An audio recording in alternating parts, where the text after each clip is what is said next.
I bought your 2000 book, The America We Deserve. Right. $7.99 on Amazon, by the way. Good. I contributed to the empire. Still nice. Okay, healthcare in this book. You, at the time, said you were very conservative on most issues, but liberal on healthcare. You advocated a single-payer system, sort of Canadian-style universal healthcare. What's your position now? Well, at the time, and I will say this, at the time we were having not the kind of difficulty that we're having now with Obamacare. Obamacare is number one, and maybe least importantly, it's costing the country a fortune. It's also a very bad form of, it's very bad. People are losing their plans, they're losing their doctors. Doctors, you know, one of the biggest problems that nobody talks about, doctors are all leaving. They're leaving the profession. Do you think the answer still is a single payer system? No, I think the answer is going to be we have to knock down the borders and let people compete. And then we do. Now, where I may be different than other people, I want to take care of everybody. You know, you have a group of people that aren't able to take care of themselves. How do you do that? I can't even imagine. We're going to have to work out some kind of a deal with hospitals where they can get some help when they're sick, when they have no money and they're sick. And you know what? If a Republican or if a conservative, and I'm a very conservative person, but if a conservative doesn't like the fact that I have to want to take care of somebody that if they're really sick and they have no money, I want to help the person. How do you do that, though? We're going to have to work out some kind of a very, very smart deal with hospitals around the country. So you're in the Oval Office, you're saying Obamacare, it's got to go. It's got to go. Repeal and replace with something terrific.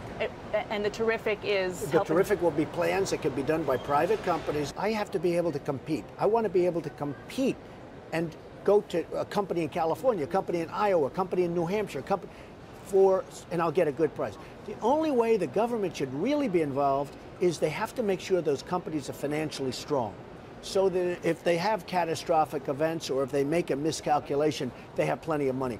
Other than that, it's private. You'll get great plans, you'll have great competition, everything else. Now, at the lower end, where people have no money, I want to try and help those people.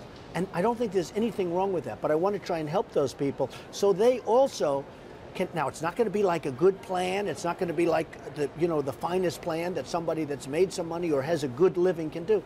But you got to be able to help the people. Can you imagine you have no money and you get sick like somebody else and you have no place to go? And you know what? If I lose votes over that, or if I don't get a nomination over that, that's just fine with me. Because it would be government assistance, effectively. You have to help people. Let's talk about immigration.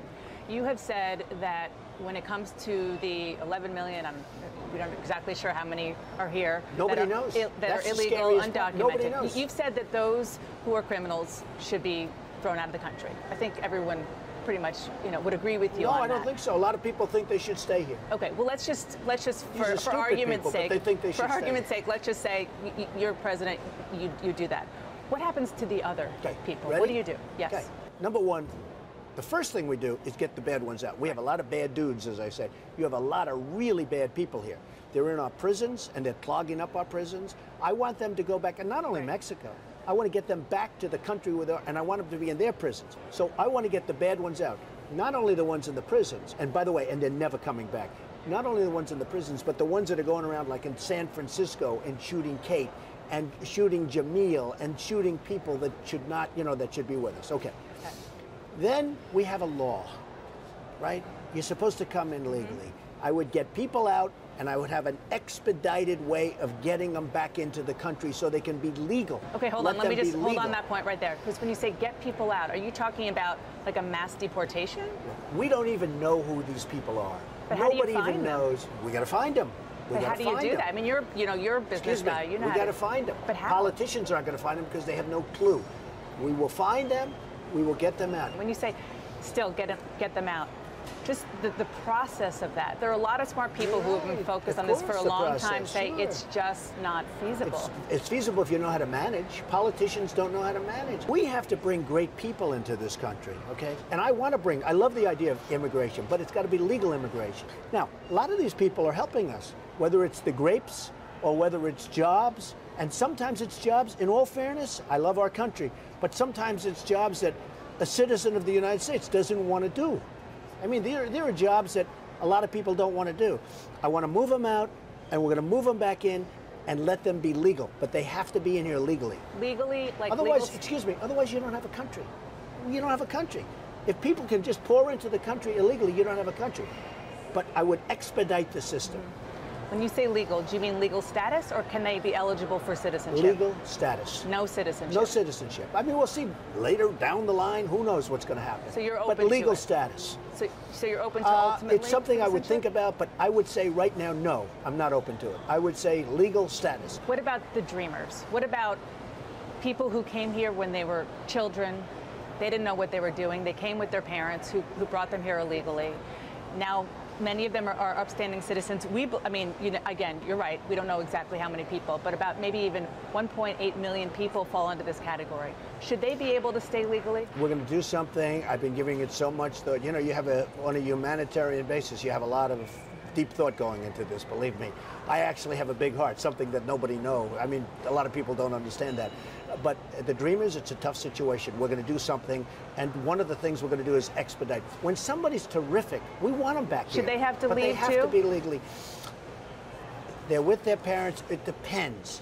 But look, it sounds cold and it sounds hard. We have a country. Our country's going to hell. We have to have a system where people are legally in our country. About the Republican National Committee, I know that you've been talking to the chair, Reince Priebus.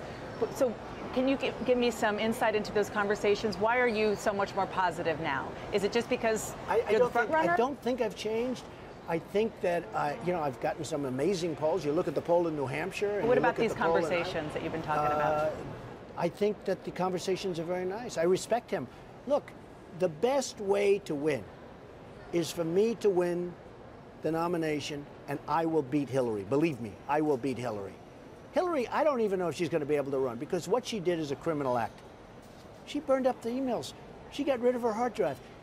She had subpoenas from the United States Congress. General Petraeus was destroyed for doing far less. I mean, they destroyed this general's life, and what he did is far less than what she's done. So I don't know that she's going to make it. I don't think it's going to be Bernie Sanders. I think other people are going to probably join the race eventually, like maybe Biden and other people. But I'm not so sure that she's even going to be in the race, because what she did is a criminal act. And the only reason she's maybe and probably not going to be prosecuted is because all of the prosecutors are Democrats.